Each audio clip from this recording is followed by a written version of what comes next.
Broadcasting live from atop the Rocky Mountains, the crossroads of the West. You are listening to the Liberty Roundtable Radio Talk Show.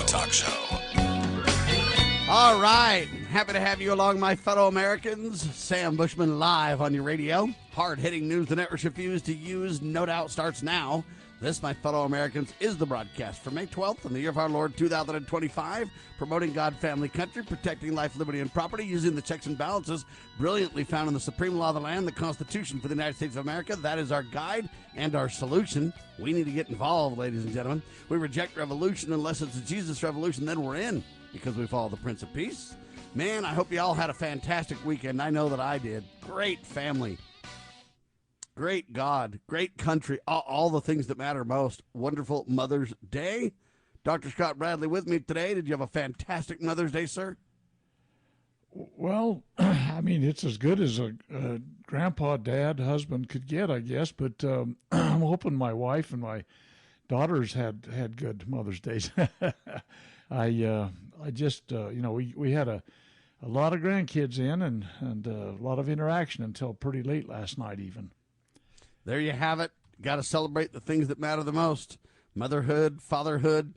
And I know some people don't have the opportunity for that in this life, or it's very difficult, and our prayers are with them. And children are just a wonderful blessing from the Lord. There's no doubt about it. And the work that mothers and women do is just tremendous, even though the world doesn't recognize God's eternal plan for male and female. But he created he, them, and he's invited us to all follow him and live in mansions on high with him someday. So wonderful, blessed promises, to say the least. All right, moving to politics and the issues there. I don't really like politics. I don't think politics makes any sense. That's just a way to divide and conquer everybody. Everything's a moral issue in my mind. There's no political issues. There's just moral issues and moral discussions. J.D. Vance on the right side of this one. I hope he's as genuine as he sounds. J.D. Vance on India-Pakistan clash.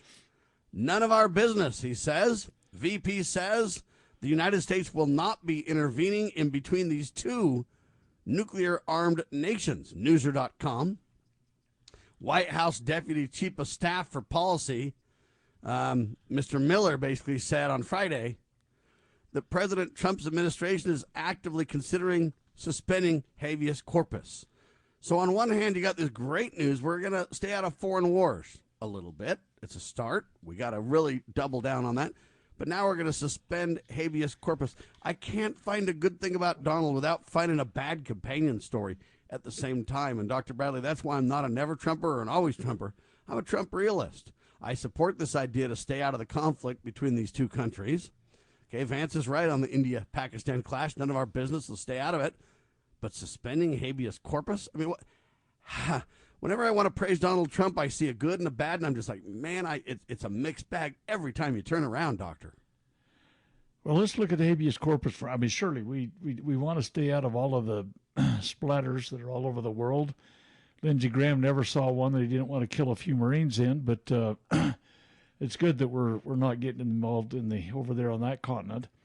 But the habeas corpus thing, look at Article 1, Section 9, Clause 2. Okay. The privilege of habeas corpus, the privilege of the writ of habeas corpus shall not be suspended unless when, in cases of rebellion or invasion, the public safety may require it.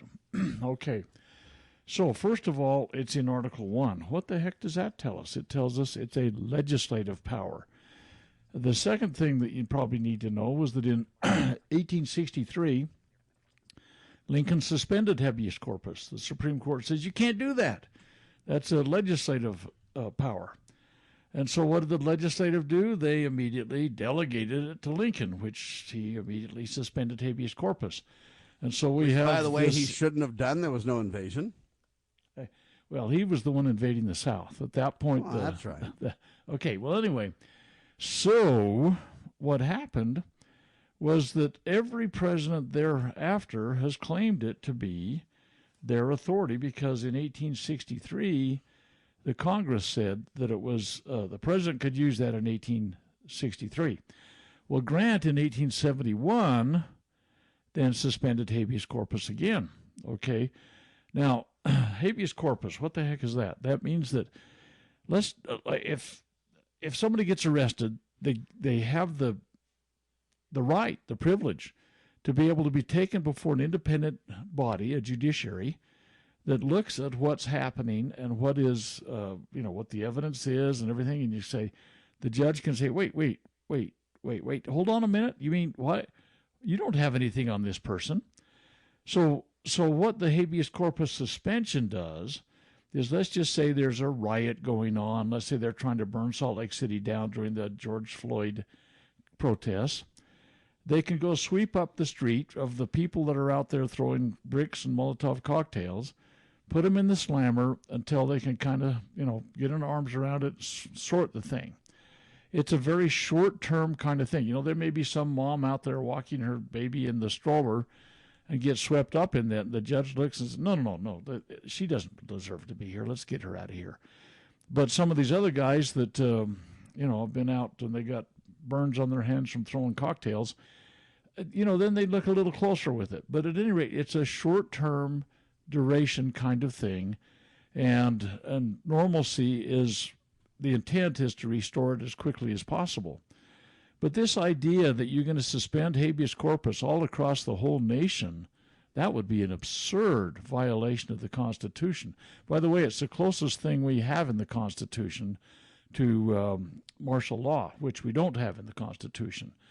And so, there's other things that begin to be involved, like posse comitatus and all that kind of stuff, that they've muddied the water pretty badly in the post-Civil War era, by the way, with that.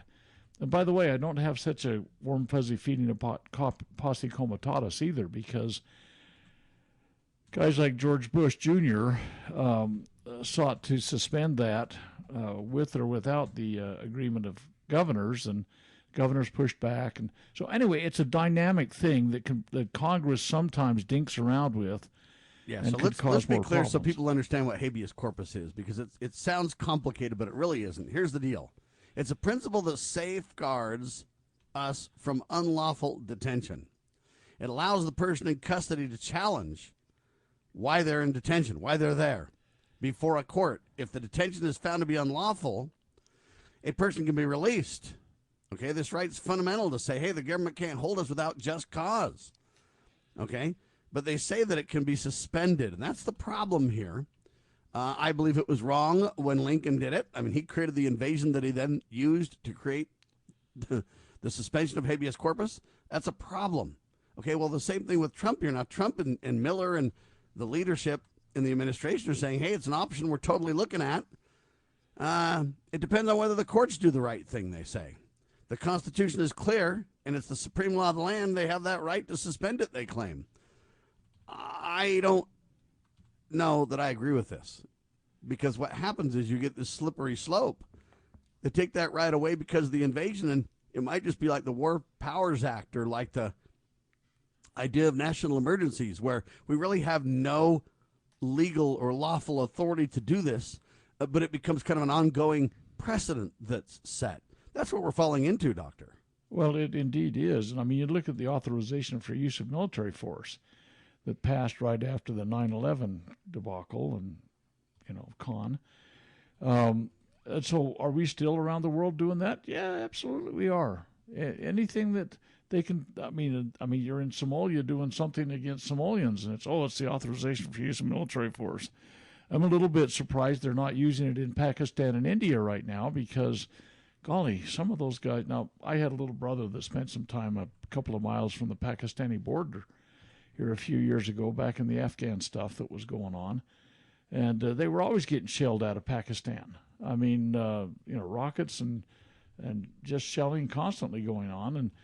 And you could make the argument the Pakistanis were on the sides of the Taliban, and the Taliban were our enemy, and pretty soon it all unravels. So this is a pretty big slippery slope, and I think that the Congress needs to grow a backbone. I say this all the time, but I have yet to be heartened and thrilled about their response to anything they've done. Even the tariff stuff violates, Article 1, Section 8, because Congress has that authority to do that. But at any rate, so clear back in 1863, we're talking Civil War era stuff, and Yeah, but it's 2025 stuff right now. And on one hand, you say, well, I agree with President Trump. There's an invasion of illegals in America. But it was fomented by the previous president, first of all. And if it's really an invasion by the previous president, I don't know what you want to call that, but hey, Biden should be arrested for that. Do you want to go ahead and skip the break? Thank you. Biden should be arrested for that if it's really an invasion. And if it's not an invasion, then we have no right suspending habeas corpus. But my biggest concern is this. If we're not very careful and we use this for, I don't want to say light and transient purposes, but look, when will this be then used or exploited by the next president, the next president, the next president, to where it's commonplace that, you don't really have that right? And you look at the January 6th scenario, how many of those people got their habeas corpus? It was already suspended, Doctor. Well, that is a big problem because some of those people spent like years in the slammer, many in solitary confinement. It really has been a violation for a long time. It was intended to be a short-term, let's sweep up the streets, get our arms around this, and then we're going to move ahead. By the way, you talk about bringing Biden to, put him in and get him on trial. Well, Robert Hur already said, hey, the guy's incompetent to stand trial. I mean, just think about that for a while. We had a guy that was in president. Well, he wasn't really. Well, then if that's true, then there's criminal charges to be for those who knew that was the case and allowed that to continue instead of blowing the whistle and speaking out and stopping it. If he's really incompetent to be the commander-in-chief, really incompetent to run the nation, if that's really the truth, then there's other charges for other people that need to happen here. Absolutely. And this Robert Hur guy that looked at Biden and his classified document stuff and interviewed him on it says, you know what? We bring this guy in front of a jury and they're going to say, you know what? We can't put this doddering old man in jail. I mean, That's fine. Mike Johnson knew he was doddering old man and unable to carry out his duties a year in advance, said nothing, even allowed him to run for president again, knowing full well he wasn't even competent carrying out his current, quote, election cycle. Or, much less, or administration, whatever you want to call it, much less the next one, but he allowed him even to run for the possible next one and kept his mouth shut. Well, we got a real big problem. I say all the time that we didn't have a president for 4 years. We did not have a president. Right. So who then ran the government? Who made those decisions? Who used the auto pen? People need to go to jail over this kind of stuff. Yeah. So I understand what Trump is saying, but I think the suspending of habeas corpus for these light and transient purposes is a disaster and a mistake. Do I agree that in a real invasion, and I don't want to say that the illegal immigration is not an invasion because it is. The problem is it doesn't say it has to be suspended when there's an invasion. It says it can be. And I guess I don't really see the value of suspending this because what will happen to American citizens in that scenario? I mean, you might not even get the ability to find out what you're in trouble for. They may just start deporting people like me and you too, Doctor. They might put you and me in, what's that prison called? Off the California coast. Oh, Alcatraz. Oh, they might put you and I in Alcatraz, buddy. Well, see, here's the deal. With habeas corpus, like I said, they come out and sweep up the streets. I mean, they're taking people in, they're detaining them. It was meant to be short-term. Let's get it before some judges. Let's sort this thing, and let's move on. American citizens were to be left unmolested and to be allowed to continue their normal daily lives. And if you do this thing on a national basis, for crying out loud, holy cow, why wouldn't you be out shopping, down at the shopping center or whatever, and they wander through with their, they bring Delta Force in, I don't know, and they start herding people into, cages and, corrals anyway or whatever, and then they ship them off to be held in, indefinite detention. The problem is that every president, has a logical, if you just don't think beyond the end of your nose and you don't understand principles and history and everything else, you kind of think, oh, that's good, that needs to happen, by golly. What you don't understand is it's always a double-edged sword, and it's going to be used against us. And I understand that the Constitution is clear, and of course it's the supreme law of the land, that the privilege of habeas corpus can be suspended during time of invasion. I get it. But just because something is a possibility constitutionally, it doesn't mean it's the action that ought to be taken. I look at, for example, the Article 5 or whatever, Constitutional Convention. Just because it's an option that the Constitution provides for, it doesn't mean it's wise to go down that road nevertheless. And so, do I understand the constitutionality of it? Absolutely.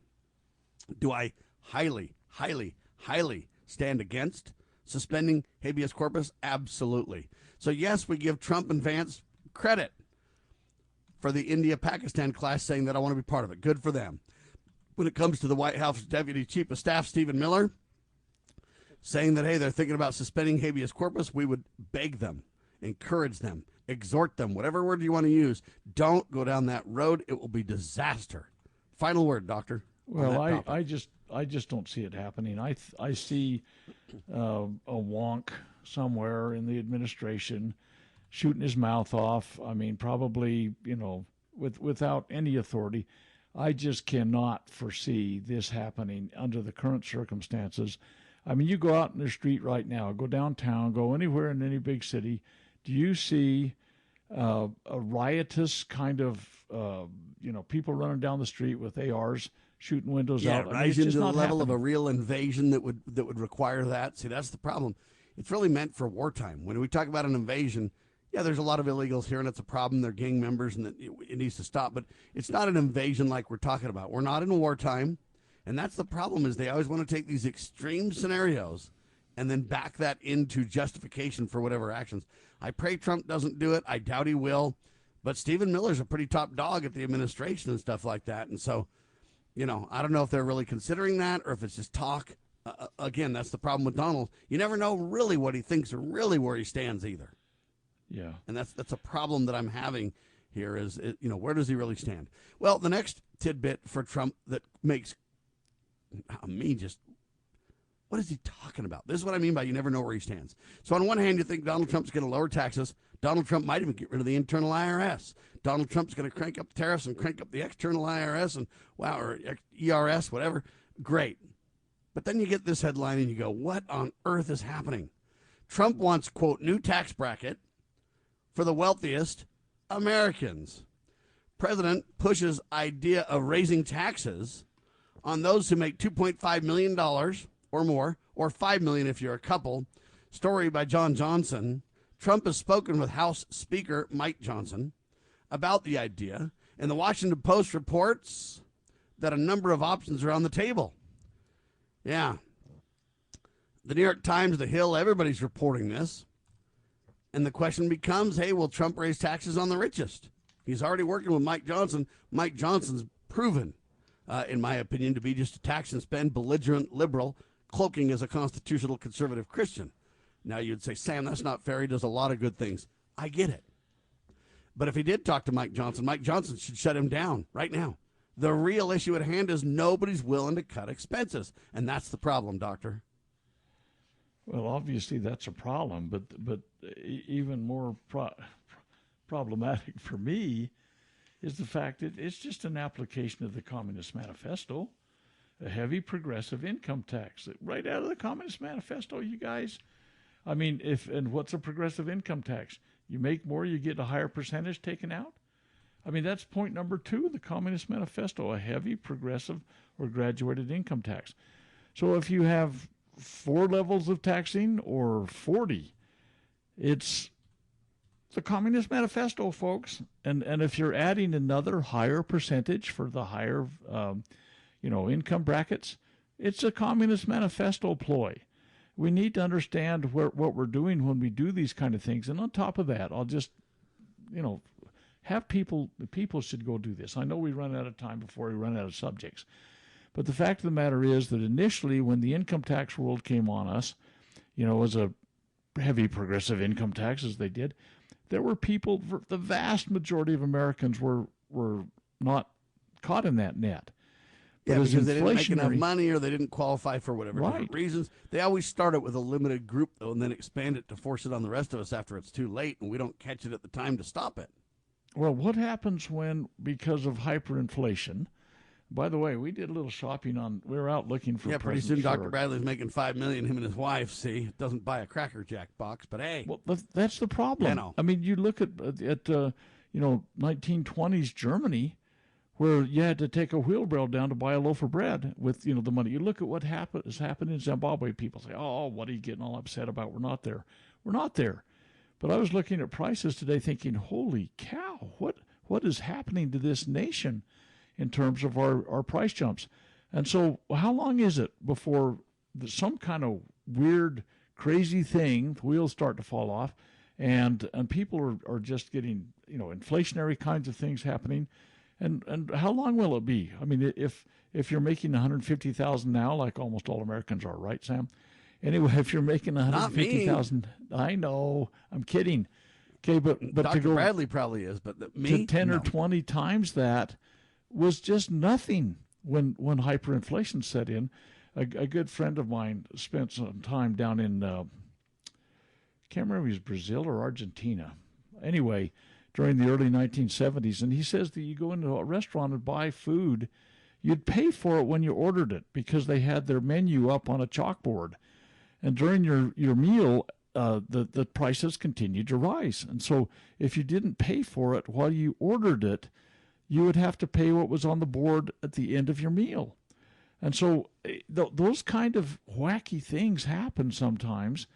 And in my book, I talk about some of the inflationary stuff that happened in Germany and what happened to their money. And it's like, I just can't understand why people say, oh, yeah, it's such a big number. I'll never be there. It's not going to affect me.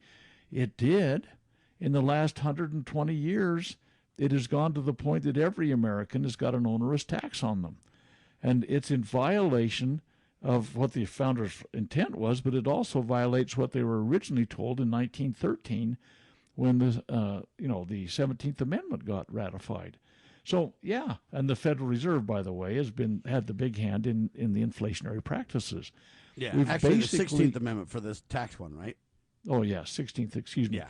The inflation stuff, the inflation nonsense that the Fed has done, they've basically destroyed 98% of the purchasing power of the American dollar since that period of time. So, yeah, you say, oh, yeah, that's not going to affect me. That's okay. They can pull that off if they want. But first of all, it's point 2 of the Communist Manifesto. It's a heavy progressive income tax as recommended by Marx. And secondarily, what people don't understand, too, is you tax some of those high, income earners, if you will, to $2.5 million or $5 million per couple or whatever else. What you're really doing, though, is attacking small business, because what happens is if they get taxed and abused, they won't have the money to trickle down to the rest of us. And I know people don't think that that's a thing, but it really is, Doctor. If you take those people that make that kind of money, many of those people employ people, and all they're going to do is trim their staffs. All they're going to do is offer smaller Cracker Jack boxes. All they're going to do is raise price. Hey, it's not going to be taken out of their hide, really, because they're wealthy. And yes, they might be a little less wealthy, but I don't think it's going to benefit society at all. In fact, it's going to cause more harm than good. So I pray Trump doesn't do it. But this is kind of what I mean. Every time I turn around, Trump does good things and bad things. Good to stay out of the India-Pakistan war, right? Bad to suspend habeas corpus. Bad to, back the progressive income tax and, whatever. All right, now this is a personal one that I even find more weird. Headline says Trump's going on a tour. He's going to meet everybody and their dog, Saudi Arabia and everything else on this big old, travel fest. But the headline says Trump will accept luxury jet from Qatar's royal family, USA Today. The plane will be used as, quote, the new Air Force One, but then later be donated to Trump's, quote, presidential library. Now, the Constitution Emoluments Clause says, hey, you can't do that. Any person holding office can't accept these kind of things from anybody, print, foreign, state, etc., without congressional consent. Well, that's fine, but here's the problem. Trump's team says all we got to do is let him use Air Force One and then give it to the Trump library when he gets out of office, and then it'll be fine. I disagree. When you do that, you compromise yourself, folks. When you take gifts from people, trust you me, there's strings attached. When we get back, Dr. Bradley breaks that down for you. You're listening to the one and only Liberty Roundtable Live.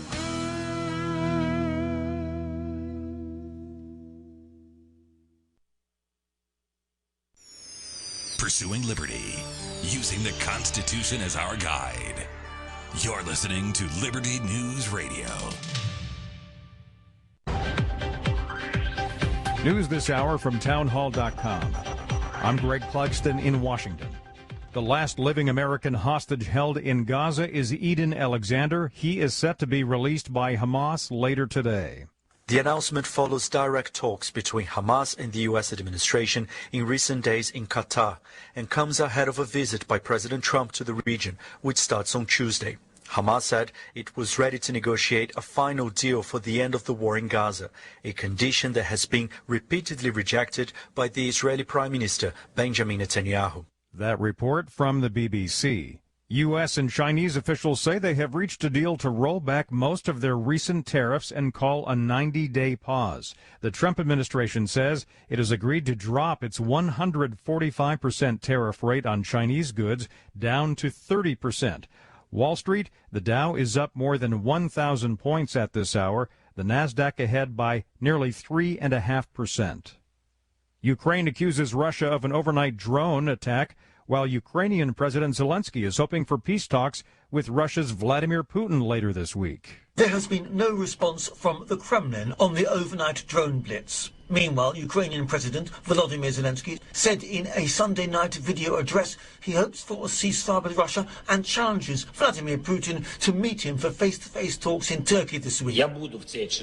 He says, "I'll be in Turkey this Thursday, May 15, and I expect Putin to come to Turkey as well, personally. And I hope that this time Putin won't be looking for excuses as to why he can't make it."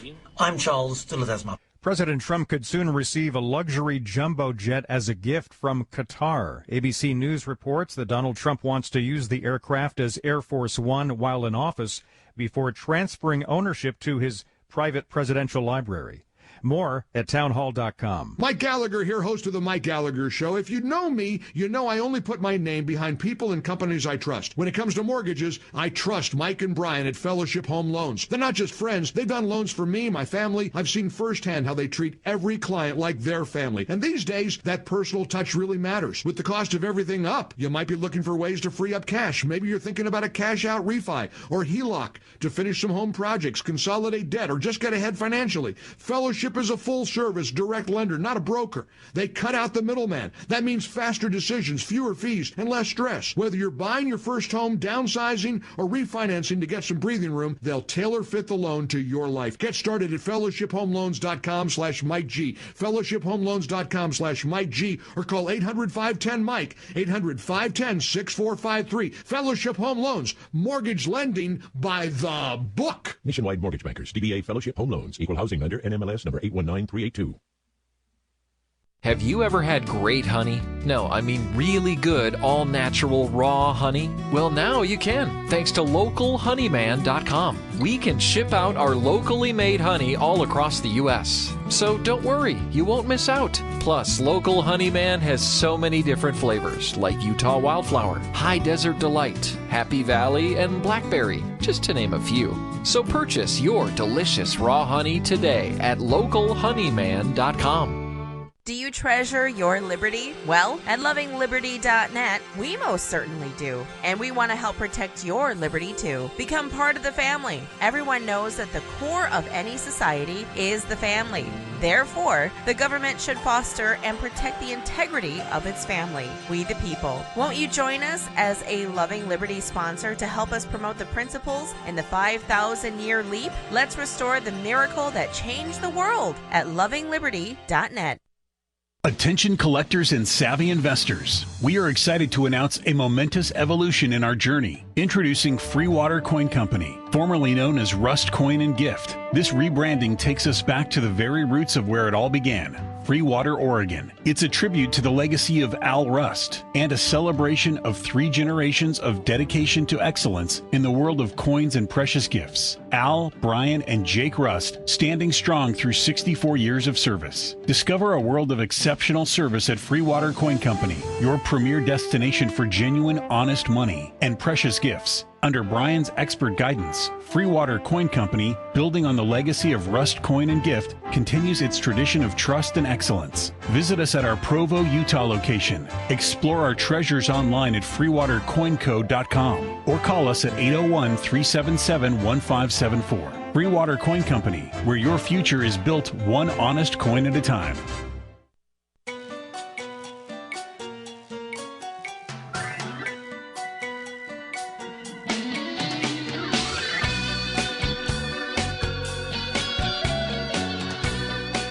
Broadcasting live from atop the Rocky Mountains, the crossroads of the West. You are listening to the Liberty Roundtable Radio Talk Show.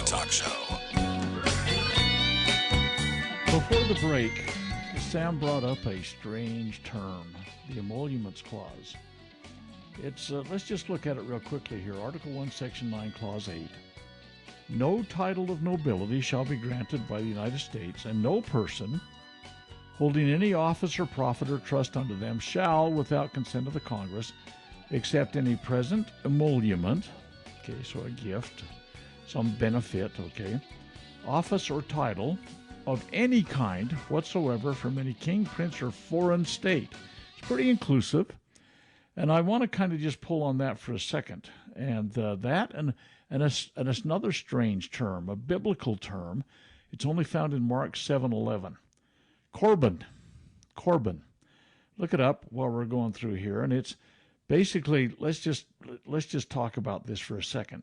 People withheld appropriately required or needed, let's say your parents had they were destitute, and of course honoring your father and mother and all that kind of stuff is in there.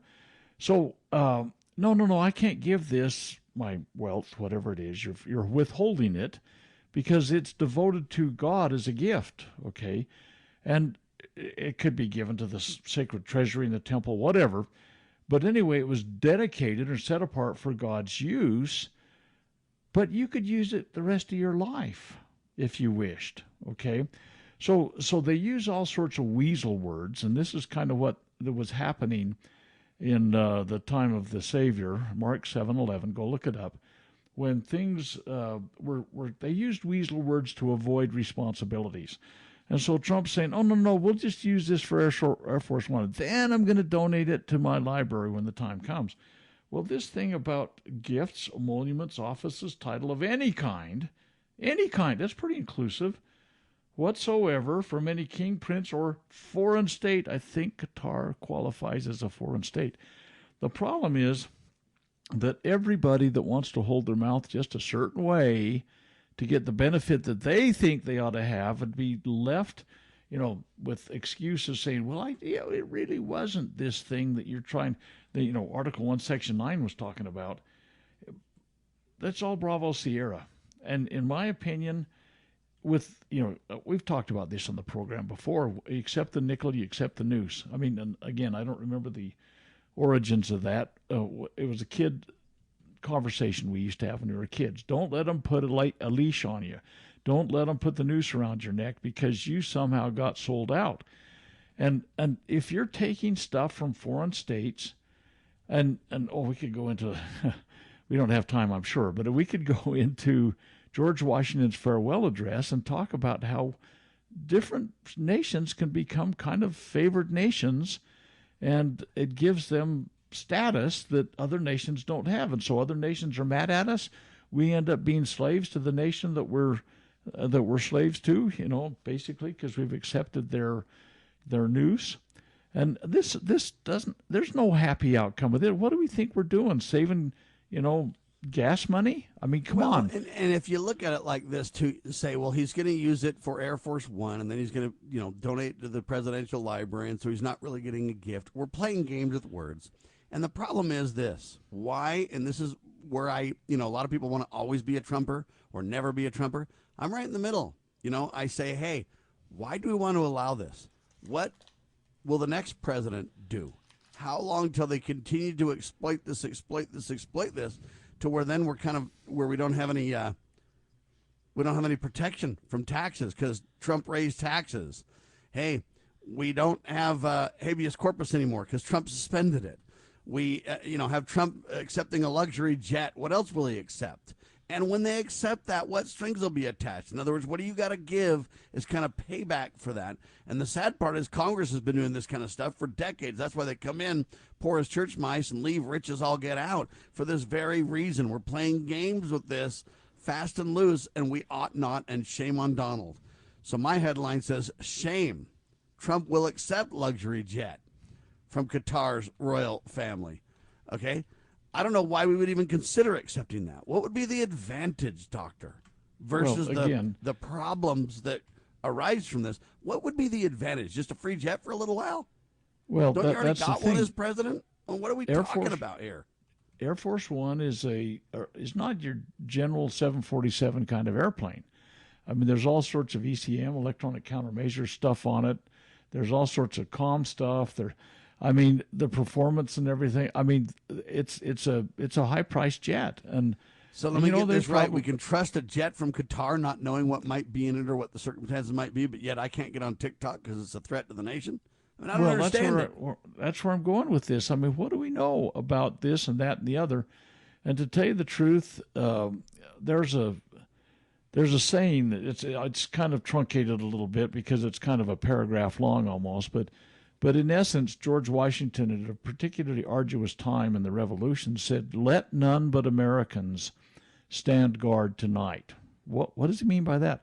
We need tried and true, proven people that really are Americans. And that's one of the reasons they said American. The president had to be a natural-born citizen. Yeah, but if you take a plane free from Qatar, are you putting America first? Or are you putting a compromise scenario first? That's what I'm saying. We are kind of getting caught with our pants down, so to speak, out in the woods. I don't know what you want to talk about it. But we could potentially be. There's so many reasons we need to have all the gates locked and closed. You know, if we get this jet from Qatar, and oh by golly, there's some kind of anomaly in it that compromises comm security. I don't know, or even a wing falls off whenever they push a button. I don't know. I'm being facetious in so many ways. The whole point is we don't know, we can't know, and why would we put our trust in that? For what gain? What purpose? See, I don't even understand the value of this. It's so clear that this ought not happen to where even discussing it concerns me, to the point of where, the Democrats, when they want to push for impeaching Donald, this just gives them cannon fodder, right? Yeah, well, it is, in my humble opinion, and I think there's a really strong argument that can be made. It's in violation of the Constitution, Article 1, Section 9, and Clause 8. Go look it up. No title of nobility, emolument, office title, all that kind of stuff. It's like, so tell me how this doesn't qualify. Oh, no, we still use the authorization for military force, or the Tonkin Gulf Resolution, or whatever, or the moving habeas corpus to the presidential office in 1863. Or this idea, hey, Congress hasn't stopped me yet, so I'm good to go until they decide to stop me. Every bit of this, though, folks, chips at the separation of powers, chips at the protections put together by our founding fathers, and is a disgrace, ladies and gentlemen. Let's move to something good that Donald Trump's doing. At least on the surface, it looks like it. And I find, sadly, that unless you dig, it's hard to even know if it's good or not, but it seems to be good. Here it is. The DOJ has stepped up its defense of religious liberty under the Trump administration. That's good. I like that. Washington's new law, in the state of Washington, they're forcing priests to choose between, quote, violating their faith or breaking the law. They say that's unconstitutional. So what am I talking about here? Well, in the past several months, the DOJ has filed statements of interest in, quote, land use cases for churches. They've helped launch a task force to eliminate Christian bias in the public square. And they've opened investigations into this, law in Washington that violates rights. The DOJ opened investigation on Monday. This law forces Catholic priests in confessions to, tell the government. Okay? They say it relates to child abuse or neglect or whatever else. The law, signed by the Democratic governor, Bob Ferguson, on Friday, explicitly excludes members from clergy from an exemption. So now you've got you can't have a quiet discussion with your priest or whatever. They say priests will remain committed to keeping the seal of confession, even to the point of going to jail if they have to, even though the new law had passed. Washington's new law forces priests to decide whether they're going to keep their faith or violate the law. They're forced, that's unconstitutional, says attorney Pam Bondi. The DOJ also indicted a man in March for allegedly setting fire to a Mormon church. And so they say for far too long the DOJ's Civil Rights Division ignored religious freedom, and at times was even hostile to people of faith and churches, etc. Now, here's the problem, Doctor. I agree with all that. Go ahead and skip the break. This is too good. I agree with all that, but here's the problem. I don't know that the general government ought to be digging into this and fighting the state of Washington and doing this and filing that and the DOJ this and the DOJ that. At some point, it sounds good until the double-edged sword comes and the next president uses it to do what Joe Biden did, which is attack Christians. Now we're using the same, circumvent Congress, circumvent the courts. President does what he wants. Justice Department does what they want. And all I'm telling you is, on the surface, this sounds really good. But I have my doubts. When the general government starts, getting into the details of our lives, they've gone too far. You probably have experienced this, Sam. You come into the room and your kids are tussling over something. You say, why can't you kids just get along? What's wrong with you guys? And I see this as people that are in whatever position of authority. It's the nature and disposition of almost all people to overstep their bounds and begin to abuse power. But everybody has their limits and bounds. Government has its limits and bounds. It is absolutely a contained force. And that was the intent of the American founders. And so when we start dinking around and everybody's stepping over their boundaries and climbing out of their sandbox and going somewhere else to do something else, I mean, it really does become quite problematic, and it muddies the water very quickly. I mean, you look at, we've talked about the 2016 Obama Civil Rights Commission and how narrowly they wanted to define religious liberties. This thing in Washington is basically fallout of that thing. But then again, when people start climbing over the fence and playing in the playground that's not theirs, pretty soon there's other problematic things that come up. And so all of these things that sound so good on the surface, I gave a presentation Friday night, and one of the parts of that presentation, it's unrelated to this religious liberty thing, but it's kind of related. Back in February 7th of 2025, Trump put out a deal about protecting the Second Amendment rights. And I deconstructed that to, line by line. And basically, there's some parts at the end of it that the Lord giveth and the Lord taketh away, where it allows the deuce-and-a-half truck to be driven through the gaps. But the biggest part of this protecting Second Amendment rights is it just targets violations during the Biden era, January 2021 to January 2025.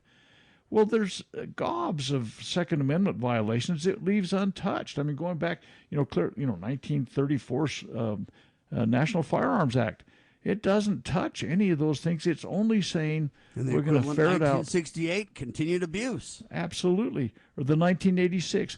I mean, we go to the Brady Bill. We can go forward all the things that we want to look at all of these things. But this, oh man, you read the first part, you're thinking, woo woo. The president has, stepped in. It's going to be cool. The Second Amendment's protected. But no, it's not. It leaves everything intact that wasn't in, and we don't know what it's really going to turn out right now. And it just blurs the separation of powers. It blurs the separation between the general government and the states. I mean, every check and balance seems to be on the altar with these discussions. And that's really where my concern is. And if you say, well, Trump's a good guy, maybe, maybe not. But what about the next guy? What about the guy that exploits it even further? What about, right? I mean, it's insane. Well, it is. And even beyond what we're saying, where the Biden administration, infringements on the Second Amendment, which were numerous, but you look in Section 4, it basically has all the weasel words in there. Nothing in this order shall be construed to impair or otherwise affect the authority granted by law to an executive department, agency, or head thereof, the functions of the director of the Office of Management and Budget, in order to be implemented with applicable law and subject to the availability of appropriation, blah, blah, blah. Well, the 1934 National Firearms Act, or as we point out, the 68 Act, or the 1986, or the Brady Bunch group, I mean, all of that stuff is untouched by any of this and all of the other intrusions. And so really this is not as sweet a deal as everybody might have thought. So we do this with religion, and we get everything tends to be a centralization of power at the general government level, and that isn't what the founders. They didn't even need it. They thought, the guys that wrote the Constitution. But I got a question. Where does the state of Washington and or the general government get off thinking that they can determine, how priests deal with confessions and private consultations between individuals and their religious leaders and everything else? Where does Congress / the president / the state, where do they get off thinking they have authority in this in the first place? Well, almost everybody, Sam, that holds office thinks they've got a blank check. That's the reality of the world we're in right now. I'm here to say they don't, or at least they shouldn't. They don't, they shouldn't, and all that kind of stuff. But that's the problem. I mean, and I see this in the Utah legislature incessantly. Now, I don't have the Washington Constitution in front of me, so I'm not going to try and argue their things. But the religious liberties that are guaranteed in the Utah Constitution have been violated by the stupidity of the legislature. Yeah, the Utah legislature, they've got these Religious Liberties Anti-Discrimination Acts, which they passed in 2015, if I recall correctly, which absolutely destroys individual liberty and businesses' liberty religiously, as well as their anti-discrimination thing. They're compelled by government to do certain things. It's a violation, a bold-face, whole-cloth violation of the Utah Constitution, but they think, we're the legislature. We can do whatever we darn well please. And it's not so. They're stepping over their bounds, and we, the people, don't really realize that that's what constitutions do. They limit power to specifics, and you can't step beyond that. And if you do, you are in violation. You've violated your oath of office. You should be removed from office. Impeachment should happen. It depends on which office we're talking about. Okay, governors get impeached. Legislatures is not the process. But at any rate, or recalled or whatever. It depends on where you're at, right? But that's the thing, is constitutions set limits and bounds, and unlike what Roosevelt said, hey, if it doesn't specifically say I can't do this, I can do it. And it's not the way it is. It's something that's got to specifically say. Specific authority to do something, then, hey, you can look at that, right? Right. But again, when do you have authority to do something? And I go back to this example of this plane that Trump's going to get from Qatar. The Constitution's emoluments clause basically says, hey, you can't do that. Now they're trying to find a way around it. So even when they know they can't do something, what they try to do is find a way to exploit, to push the envelope, to whatever you want to call it. I find that a very dangerous precedent, Doctor. And when you do that in, 10, 15 things that I've seen Trump do it with, executive orders, with this issue about the plane, with this issue about, passing a increased tax, progressive tax, whether we're talking about habeas corpus, all these topics, why would the president be pushing the envelope on so many of these topics? What's the value? To me, it just undercuts the checks and balances and the clear direction from our supreme law of the land put in place by our founding fathers. There's no excuse for this kind of stuff.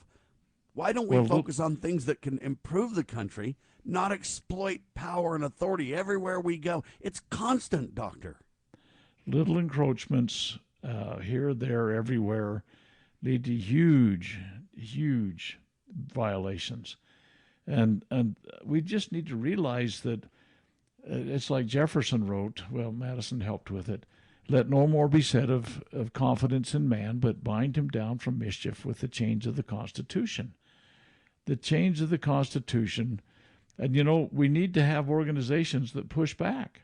I mean, the legislature. Roundtable Live, you mean? Okay. Well, yeah, that's the press, the freedom of press and speech and everything like that, obviously. But Congress needs to say, hey, you're encroaching in our sandbox. Get out of my sandbox. Donald, you take that plane, buddy, and we will arrest you. Well, we'll impeach you. That isn't how it goes. The arrest won't happen, but the impeachment could. Yeah, so you can't arrest the president no matter what he does, right? Well, what you need to do, it's a process. Article 1 outlines that pretty good. That's right. I agree. And we got to follow the process, but they need to be bold is the whole point, right? And yes, we need to follow the law. All right, I got a good news piece before the end of the hour, at least somewhat. So Utah banned fluoride in the water, right? Right. Good. It was a start. We got to accept good where it's found. Now Florida becomes second state to ban fluoride in the water. Natural news with that piece. Well, it's interesting to me that, I look at the pushback on all of these things that happen, too. I like to look at the other side of the story, and it is absolutely insanely bizarre to me, the stuff that, when you say, oh, no, it ended awful, we're all going to get tooth decay now. Well, remember Aldous Huxley in his Brave New World, and he talked about the soma that was in the water and everything. We're putting medication in water. It's a bizarre thing to do. What do we do? Why don't we put vitamin C because of, colds? Or why don't we put Ritalin or something like that for people that are a little bit hyperactive? Why don't we put it, buddy? They'd love nothing more. But here's the deal. We get so blown away. It just blows me away. Bobby Kennedy wants to study the causes of this, problem that seems to be somewhat related to disabilities that kids have. Maybe they're some kind of, a toxic environmental thing. It could be a vaccination. It could be genetically modified foods. It could be stuff, poison in the water and everything. And he's doing a study on it, and people are just angry. They are just fuming. I think it's phenomenal. I think it's a step in the right direction. Let's go. Well, it is for sure, but so many people get angry with these things, and I read these blowback stories, and I think, for crying out loud, somebody just wants to understand correlation or causation, let's just say, in some of these maladies that seem to be so prevalent nowadays, and people are saying, no, we can't. You better not be studying this. Well, let's study why there's so much infertility now, or so many blood clots, or strokes, or heart problems, or turbo cancers. Why can't we get to the bottom of these things? Or immune disorders that seem to be everywhere. And people say, no, we can't. Well, what? You don't want truth? You just want to, give somebody a blank check to go do whatever they want to do? It just is astounding to me how Americans have put their fingers in their ears, they've closed their eyes, and they're going, la, la, la, la, la, la, la, don't talk to me, I don't want to hear what you're talking. It's like, why are we so frightened with examination and discovery of truth? Just is because absurd. The wicked take the truth to be hard, because the wicked don't want the truth. The wicked want their money, their agenda, their power, their authority, their whatever. And they've got this agenda. And to me, if you start doing mRNA vaccines that aren't really vaccines, they're really, these therapies or whatever you want to call it, and all this kind of stuff, we're causing all kinds of havoc. There's all kinds of diseases that exist now that didn't exist yesterday and yesteryear, about the immune system and everything else. And, we're playing with fire, folks, medically speaking, with a lot of this stuff. And I think it's smart for Bobby Kennedy to say, let's research, let's take a step back, let's find out what's going on. We have way too many chemicals everywhere. We have way too much this and that. We've got to step back. And so I commend Ron DeSantis and the people in Florida to say we're not going to have fluoride mandated in our water. And I hope other states follow. There's two of them, though, Utah and Florida, providing at least some leadership. And I got to at least give some credit where credit's due. Let's back Bobby Kennedy. Let's get some of these answers. Let's know what's going on. The more we know, the better off we are to make decisions, ladies and gentlemen. Turn to God. Turn to family. Turn to country. Protect life, liberty, and property. That's who we are and what we do on the show. We don't have any friends or foes. We just have truth. It's not a political divide or a discussion or a picking sides. To us, it's all about the moral high road. Thanks for being alongside for the ride. For Dr. Scott Bradley, freedomsrisingsun.com. We're syndicated by the Loving Liberty Radio Networks, lovingliberty.net. Thank you, Dr. Bradley. Well, hope everyone has a great week. We'll talk to you all later. Check out my incredible videos at libertyroundtable.com or lovingliberty.net. Thank you to Dr. Scott Bradley. God save our republic.